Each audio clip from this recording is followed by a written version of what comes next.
தமிழ்நாடு முழுவதும் 10,000 சிறப்பு முகாம்கள். உங்கள் வீடு தேடி வரும் அரசு. உங்களுடன் ஸ்டாலின்.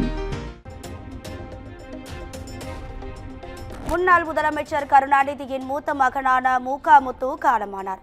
வயது மூப்பு காரணமாக உயிர் பிரிந்த நிலையில் சென்னை ஈச்சம்பாக்கத்தில் உடல் அஞ்சலிக்காக வைப்பு.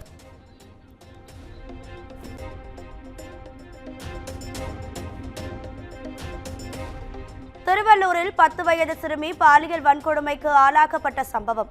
விசாரணை நடத்த கோரி தேசிய மகளிர் நல ஆணையத்திற்கு அதிமுக கடிதம்.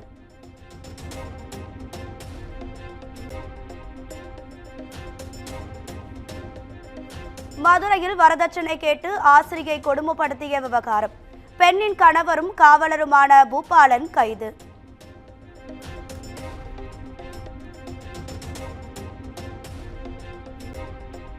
தன் மீது லஞ்ச புகார் இருப்பதாக கூறும் மாவட்ட காவல்துறை ஏன் நடவடிக்கை எடுக்கவில்லை? மயிலாடுதுறை மதுவிலக்கு டிஎஸ்பி சுந்தரேசன் கேள்வி.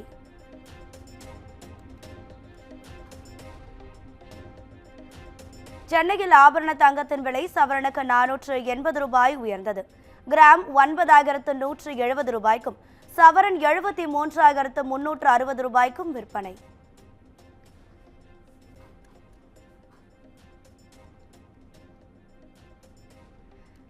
சென்னை பெரும்பாக்கத்தில் வெட்டு காயங்களுடன் ஆண் சடலம் கண்டெடுப்பு. கொலை சம்பவம் குறித்து போலீசார் தீவிர விசாரணை.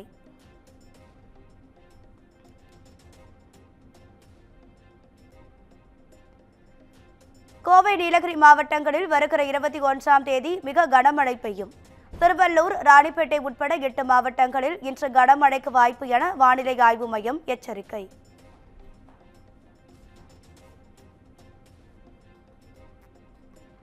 நெல்லை, குமரி, தென்காசி, தேனியில் நாளை கனமழை பெய்யும்.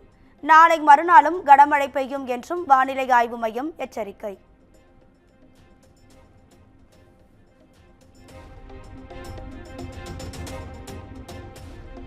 கன்னியாகுமரி மாவட்டத்தில் மீனவர்கள் மீன்பிடிக்க கடலுக்கு செல்லவில்லை. வானிலை ஆய்வு மைய எச்சரிக்கையை தொடர்ந்து 350க்கும் மேற்பட்ட விசைப்படகுகள் கரையில் நிறுத்தம்.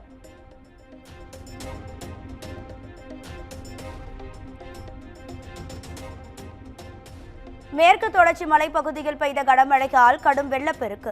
குற்றால அருவிகளில் வெள்ளப்பெருக்கு ஏற்பட்டுள்ளதால் சுற்றுலா பயணிகள் குளிக்க தடை.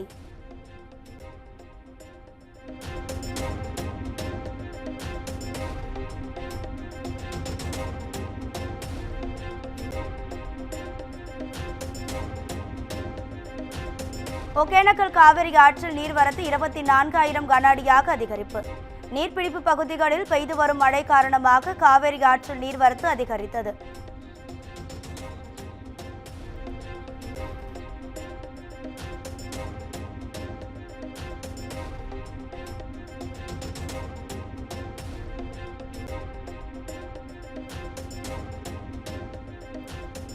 அரக்கோணத்தில் தண்டவாள இணைப்பில் ஏற்பட்ட கோளாறு காரணமாக ரயில்கள் தாமதமாக இயக்கம். சென்னை செல்லும் விரைவு ரயில்கள் அனைத்தும் தாமதமாக சென்றதால் பயணிகள் அவதி.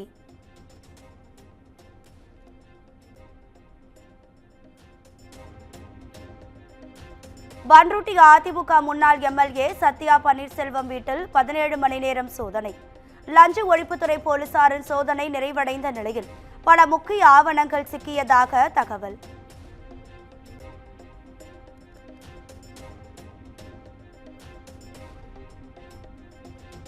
இந்தியா கூட்டணி தலைவர்கள் இன்று காணொலி மூலம் ஆலோசனை. நாடாளுமன்ற மழைக்கால கூட்டத்தொடரில் இணைந்து குரல் எழுப்புவது குறித்து ஆலோசிக்க உள்ளதாக தகவல்.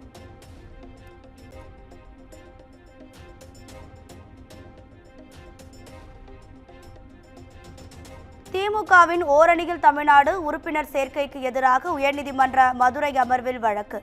பொதுமக்களின் ஆதார் எண்களை பெறுவதற்கு தடை விதிக்க வலியுறுத்தல்.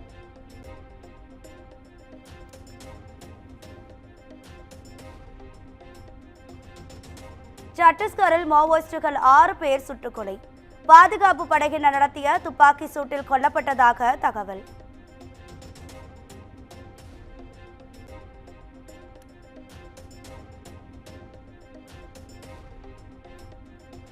காஷ்மீரின் 4 மாவட்டங்களில் மாநில புலனாய்வு பிரிவினர் வீடு வீடாக சோதனை. ஜெய்ஷ் தீவிரவாத அமைப்பின் ஸ்லீப்பர் செல்கள் பதுங்கி இருப்பதாக வந்த தகவலை அடுத்து நடவடிக்கை.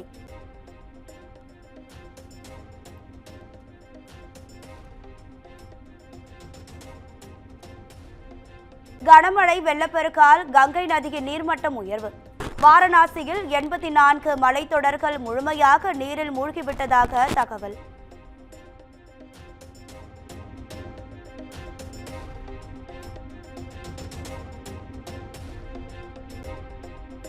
பகல்காம் தாக்குதலில் தொடர்புடைய TRF அமைப்புக்கு அமெரிக்கா தடை விதித்தது சரியான முடிவுதான். பயங்கரவாதம் எந்த வடிவத்தில் இருந்தாலும் வன்மையாக கண்டிப்பதாக சீனாவும் கருத்து. தமிழ்நாடு முழுவதும் 10,000 சிறப்பு முகாம்கள். உங்கள் வீடு தேடி வரும் அரசு. உங்களுடன் ஸ்டாலின்.